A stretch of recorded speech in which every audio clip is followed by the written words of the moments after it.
여러분 안녕하십니까. 인문학TV 고경입니다. 지난 시간에는 사마천 사기 관체세가 중에서 채나라에 대해서 춘추시대 초기까지의 역사를 이야기해 보았습니다. 채나라 애우가 여자 문제로 초나라 문왕에게 잡혀가서 초나라에서 죽었다는 이야기를 했습니다. 오늘은 애우가 초나라에서 객사하자 그 다음을 이은 모쿠 이야기부터 시작하도록 하겠습니다. 애우가 초나라에서 죽자 채나라 사람들은 애우의 아들인 모쿠를 다음 제후로 세우게 됩니다. 모쿠 때에도 재미난 역사 이야기가 있습니다. 제가 제목을 달아보겠습니다. 과도한 뱃놀이 때문에 친정 오라버니 나라를 쑥대밭으로 만들게 된 여인이라고 달아보았습니다. 자, 모쿠는 여동생이 있었는데 자기 여동생을 제나라의 환공에게 시집을 보냈습니다. 제나라 환공은 여러분 알다시피 춘추 패자 중에서 가장 첫 번째 으뜸의 제후입니다. 제나라 환공에게는 당시에 3명의 정실 부인이 있었습니다. 왕희, 서희, 그리고 채희 이 3사람입니다. 그런데 공교롭게도 이 3명의 부인에게는 아이가 없었다고 합니다. 그리고 왕희와 서희라는 부인은 일찍 죽고 말았습니다. 그래서 채희, 여기서 이 채희가 바로 채나라의 모쿠의 여동생이 되겠습니다. 기원전 657년 어느 날 제나라의 환공은 자기 부인인 채희와 같이 연못가에 나가서 배를 띄우고 놀고 있었는데 이 부인인 채희가 물이 많은 채나라에서 성장을 해서 그런지 물을 무서워하지 않는 겁니다. 그래서 이 채희가 일부러 환공과 함께 배를 타면서 배를 흔들면서 환공을 희롱하면서 장난을 쳤습니다. 환공이 춘추 패자인데 수영은 못했나 봅니다. 물을 상당히 무서워했나 봐요. 자, 이때 겁을 먹게 된 제나라 환공이 얼굴빛이 아주 까맣게 변하면서 자기 부인 채희에게 흔들지 말라고 여러 차례 말을 했습니다. 근데 이 채희 부인은 자기 남편인 환공이 천하를 호령하는 춘추 패자인데도 불구하고 물을 무서워하는 모습이 무척 재밌었는지 그 말을 안 듣고 이 채희는 계속해서 배를 흔들어가면서 장난을 쳤습니다. 결국 이 일로 인해 가지고 화가 잔뜩 난 제나라의 환공이 궁궐로 들어오자마자 채희를 친정나라인 채나라로 돌려보내버렸습니다. 하지만 채희를 친정으로 돌려보내기는 했지만 그 관계를 끊지는 않았다고 합니다. 지금으로 말하자면 이혼하지는 않고 친정으로 일단 소박을 놓았다라고 볼 수 있겠죠.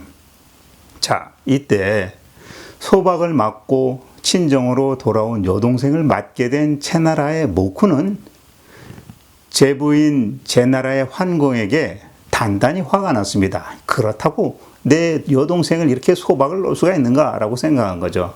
그래서 자기 여동생 채희를 이번에 제나라 환공이 아닌 다른 사람에게 시집을 보내버렸습니다. 그러니까 이 소식을 든 제나라의 환공이 더 열을 받게 된 겁니다. 그래서 화가 잔뜩 나서 제나라 환공이 무력을 동원해서 정벌을 해버렸습니다. 그러니까 한마디로 말하면 제나라 환공이 자기 처갓집에 가서 횡포를 부린 겁니다. 결국에 이 채나라는 무너지고 모쿠는 환공에게 포로로 잡히게 되었습니다.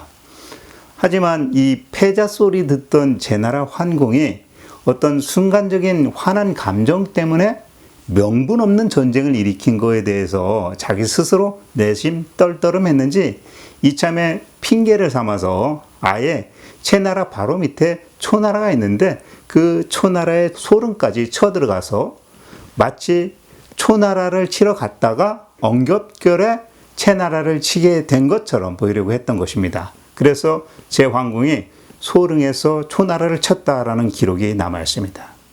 이렇게 제환궁이 자기 처남의 나라인 채나라를 치고 그 핑계 삼아 초나라의 소릉을 쳤습니다. 그리고 얼마 후에 다른 제후들이 제나라 황궁을 찾아가서 채나라를 대신해서 용서를 빌으니까, 사죄를 하니까 제나라 황궁이 그때서야 화가 좀 풀렸는지 채나라의 모쿠를 다시 봉지로 돌려보냈다라고 합니다.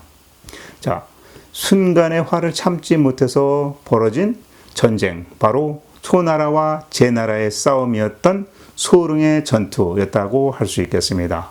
또 여기서 이 채이라는 그 부인도 그렇습니다.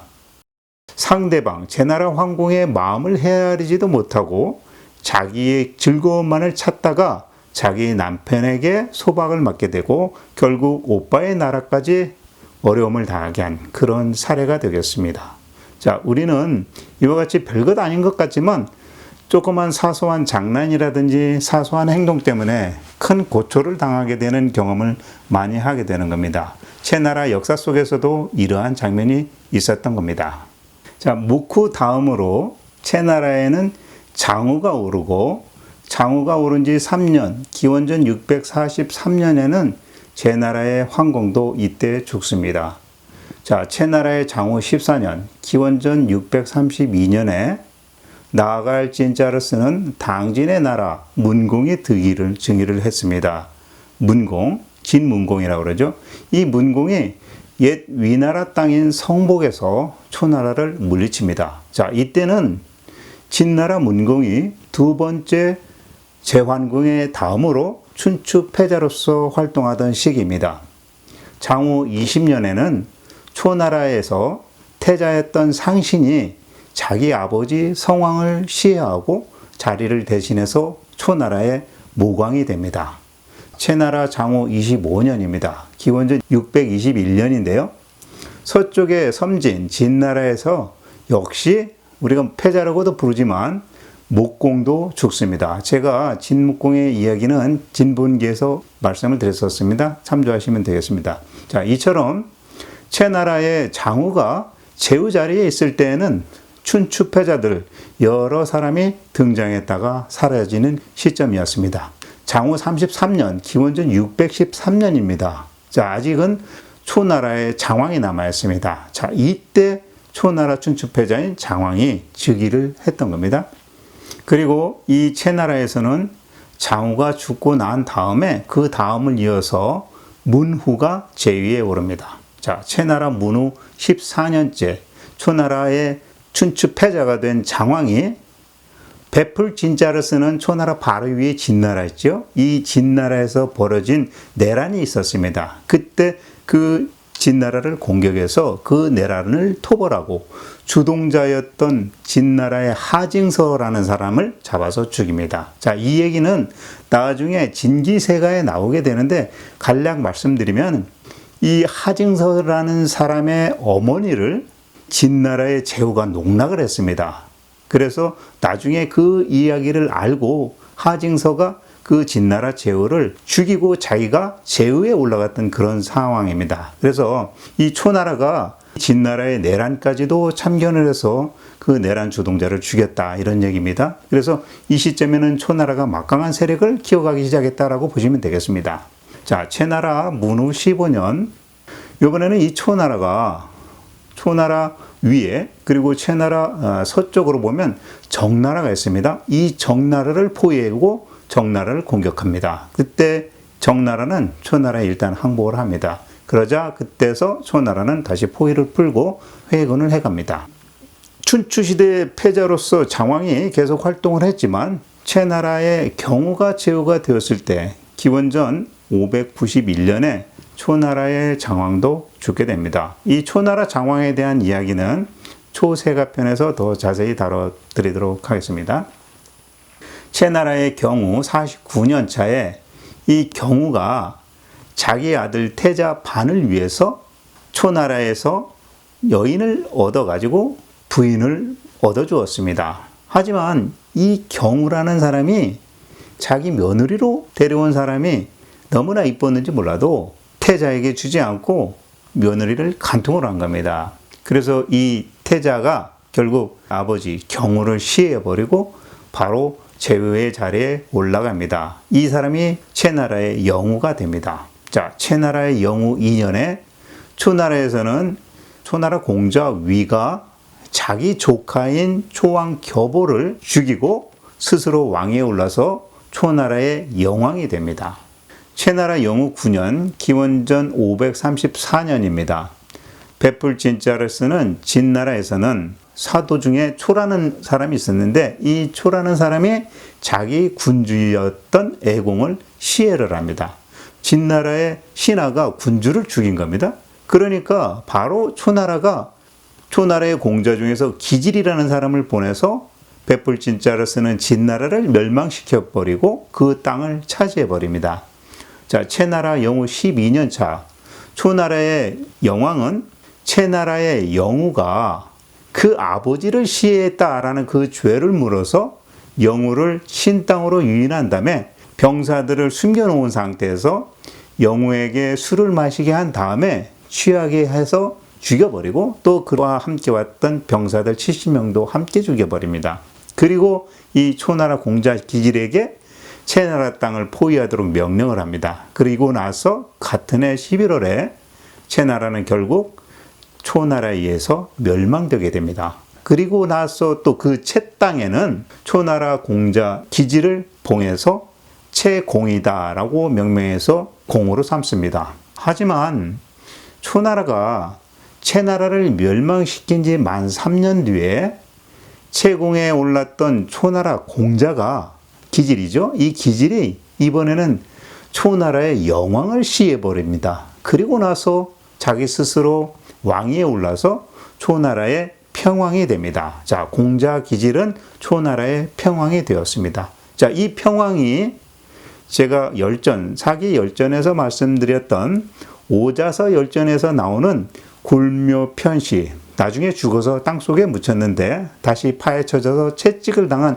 그 초나라의 왕, 평왕이 되겠습니다. 여러분, 제 이야기 듣고 있자니 정신이 없었죠? 한마디로 요약을 해드리면 채나라의 영후도 자기 아버지를 시해하고 제후가 되었고 초나라의 영왕은 자기 조카를 시해하고 초나라의 왕이 되었는데 쉽게 얘기하면 똥 묻은 놈이 겨 묻은 놈 보고 뭐라 한다고 초나라 영왕이 채나라 영후가 자기 아버지를 죽이고 제후가 되었다면서 채나라에 쳐들어가서 채나라 제후를 죽이고 자기 동생이었던 초나라 공자 기지를 채나라의 공으로 삼았지만 결국 이 초나라의 영왕도 자기 조카 죽인 사람 아니겠습니까? 역시 자기 동생 기질에게 살해를 당하고 말았다라는 그러한 이야기를 제가 말씀드린 겁니다.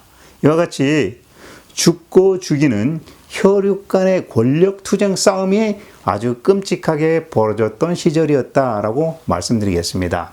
이것이 바로 고대 우리 인류 역사의 그 단면입니다. 강해야 살아남고 또 강해야 차지할 수 있다는 인간의 그 끝없는 권력력을 그대로 보여주는 것 같습니다.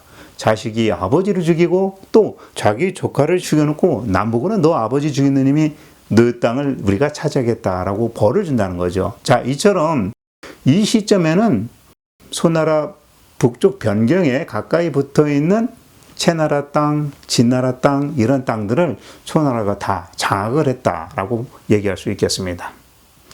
자, 이와 같이 초나라에서는 형인 영왕을 죽이고 자리에 오른 초나라 평화는 명분도 세울 겸 제위에 오른 초기에 외교 관계를 잘 유지하기 위해서라도 망하게 만들었던 채나라의 경우에 려라는 아들이 있었는데 이 려라는 아들을 찾아내서 채나라를 다시 세워줍니다. 그리고 이 사람에게 평우라고 명명을 합니다. 그리고 그해에 초나라의 평왕은 또다시 베풀진짜르스는 진나라까지 다시 세워줍니다. 그러니까 초나라 평왕이 채나라를 멸망시키고 또 진나라를 멸망시켜놓고 나서 다시 자기가 왕이 되고 난 다음에는 채나라와 진나라를 다시 부활시켰다라는 얘기입니다. 자, 이처럼 다시 세워진 평우가 제위한 지 9년 만에 죽자 영후의 손자가 평우의 아들을 몰아내버리고 스스로 자리에 올라서 도우가 됩니다. 그러니까 도우의 아버지는 원래 영후의 태자였는데 평우가 즉위하면서 자기 아버지를 죽였기 때문에 평우가 죽자마자 도우는 평우의 아들을 공격하고 그 뒤를 이어서 도우가 된 것입니다. 자, 이런 도우는 다시 3년 만에 죽고 그의 동생이었던 소우가 채나라의 제위로 즉위를 합니다. 자, 그러면 이 채나라의 소우에 대해서 더 많은 얘기를 해보도록 하겠습니다. 채나라의 소우에게 멋진 가죽옷 한 벌 때문에 고초를 당하는 사건이 벌어집니다. 제가 이 이야기의 소제목으로 가죽옷 한 벌 때문에 벌어진 사건이라고 달아보겠습니다. 소우 즉위 10년 차에 벌어진 일입니다. 소우가 초나라 소왕에게 조회를 드리러 갑니다. 이제 초나라의 이제 머리를 조아리게 되는 그런 입장이 된 거죠. 그래서 선물로 멋진 가죽옷 2벌을 가지고 갑니다. 그리고 한 벌은 초나라 소왕에게 바치고 나머지 한 벌은 자기가 입었습니다. 자, 이때 초나라의 옆에 있던 재상 자상이라는 사람이 가죽 남은 벌 하나를 자기 줄 알았는 모양입니다. 근데 자기는 안 주고 이 채소가 자기가 직접 입어버리니까 탐욕을 가진 자상이 초나라 소왕에게 채나라 소에 대해서 나쁜 험담을 하게 됩니다. 자, 음해를 한 것입니다. 옷을 받을 줄 알았는데 못 받았으니까 초나라의 신하가 채나라에서 온 소우를 나쁜 사람이라고 얘기를 하는 겁니다. 자, 이 말을 들은 초나라의 소왕이 자기의 신하 재상 자상의 말을 듣고는 채나라 소우에게 가죽옷까지 받아놓고 나서 소우를 붙들어 놓고 초나라에서 3년 동안 억류시켜 버립니다. 자, 소우가 억울했던 거죠.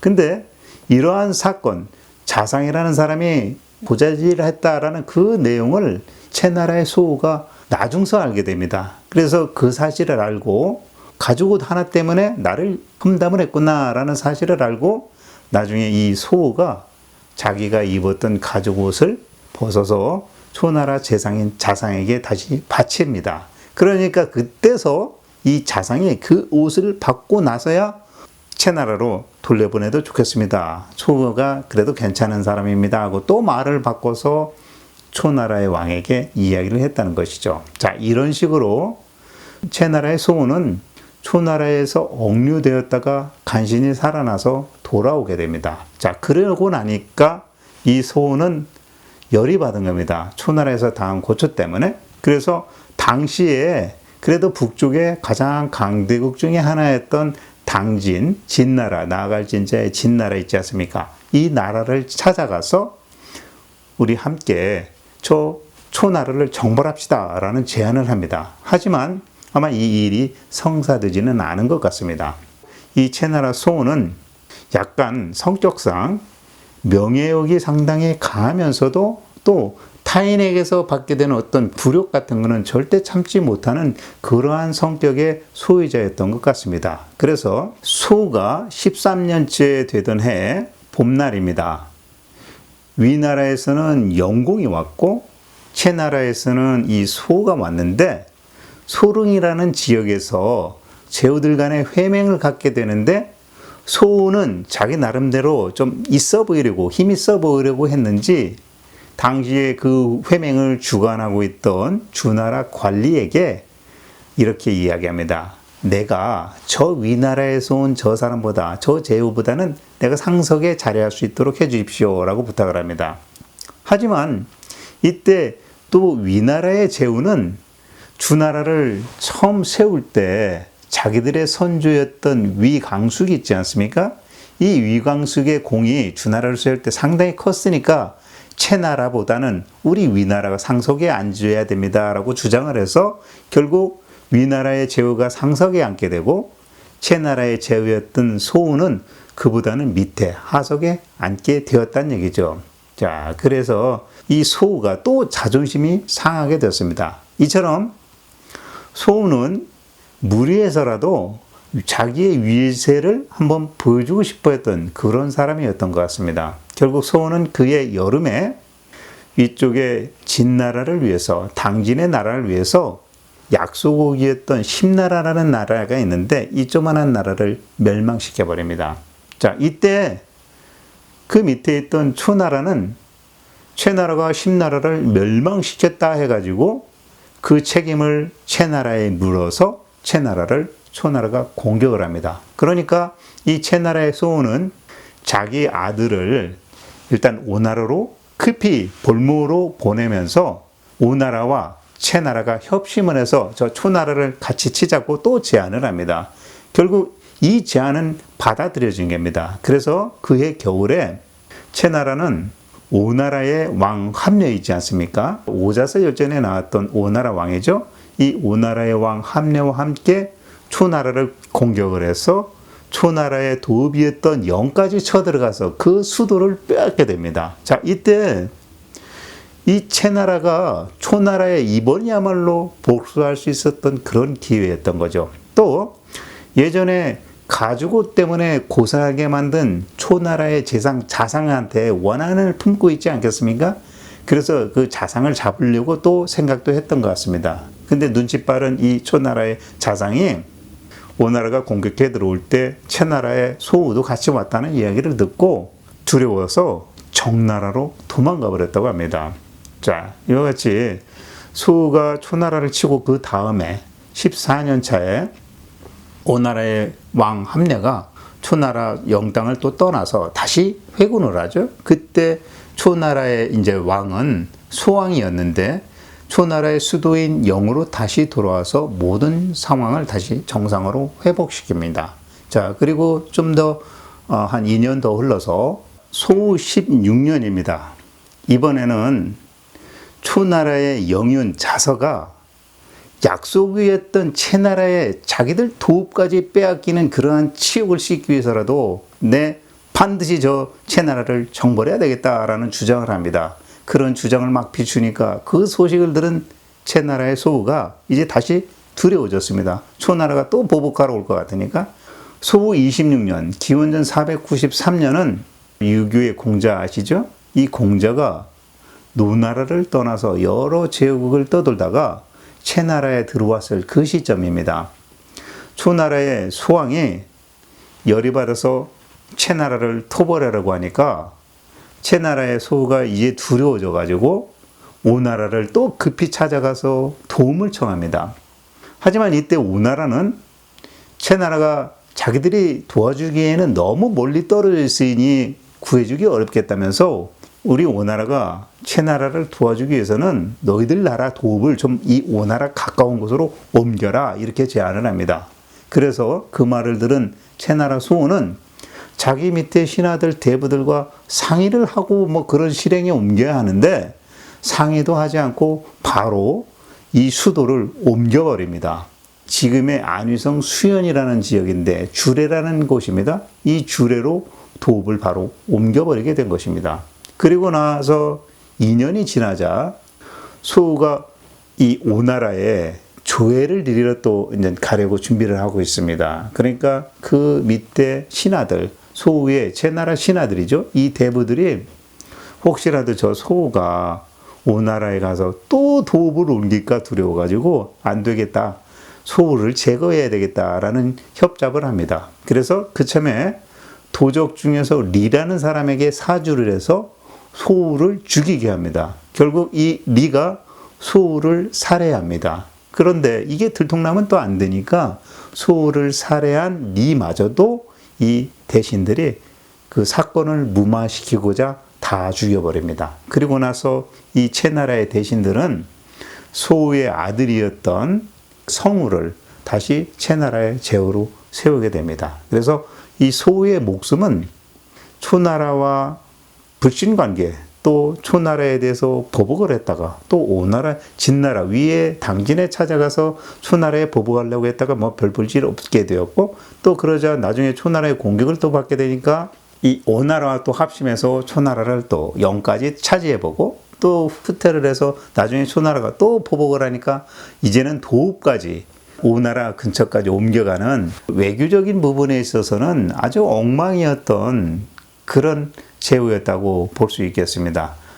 이 단초는 바로 가죽옷 한 벌 때문에 생겨난 것이라고 말할 수 있겠죠. 별거 아닌 것 같죠. 가죽옷 한 벌. 하지만 그로 인해서 채나라는 초나라에게 휘둘리게 되고 또 오나라의 굴욕적으로 도읍까지 옮겨가면서 도움을 부탁하고 결국은 자기 신하에게 목숨을 잃게 되는 그런 사람이 된 것입니다. 자, 여기까지가 채나라 소우에 대한 이야기였습니다. 그럼 그 아들 성우에 대한 이야기를 또 이어가 보도록 하겠습니다. 채나라의 성우가 제후가 된 지 4년, 기원전 487년입니다. 이때 위의 송나라가 조나라를 멸망시킨 그 해라고 합니다. 그리고 이 성우가 제후가 된 지 10년에는 제나라에서는 전상이 제나라의 군주인 간공을 시해하게 된 그 해입니다.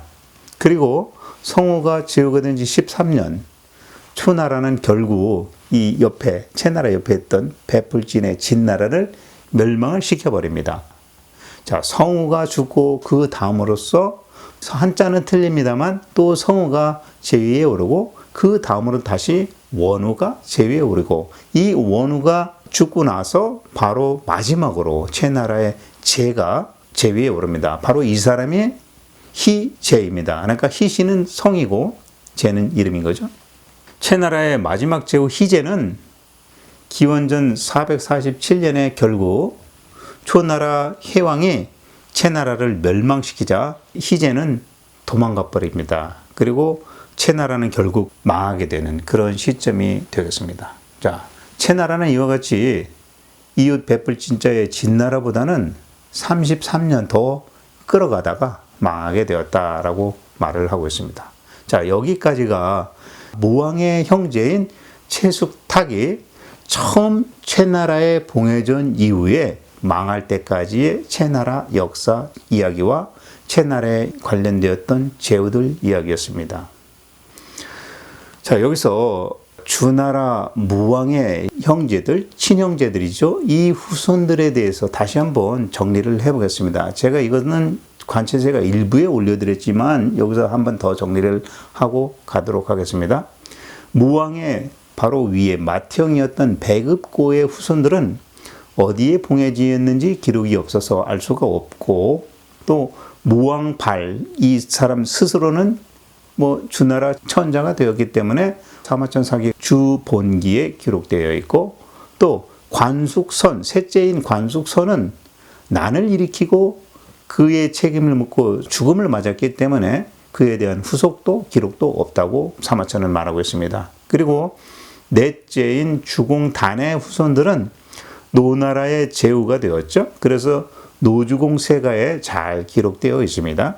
그리고 오늘 이야기하는 이 채숙탁은 그 후손들이 채나라를 받고 이어져 왔다는 얘기고 오늘까지 이야기를 했습니다. 그리고 바로 또 관체세가 안에 같이 기록되어 있는 조숙진탁, 조나라에 대한 역사는 오늘 세가에 기록되어 있는데 다음 편 회에 제가 조나라에 대한 이야기를 더 상세하게 영상으로 말씀드리도록 하겠습니다.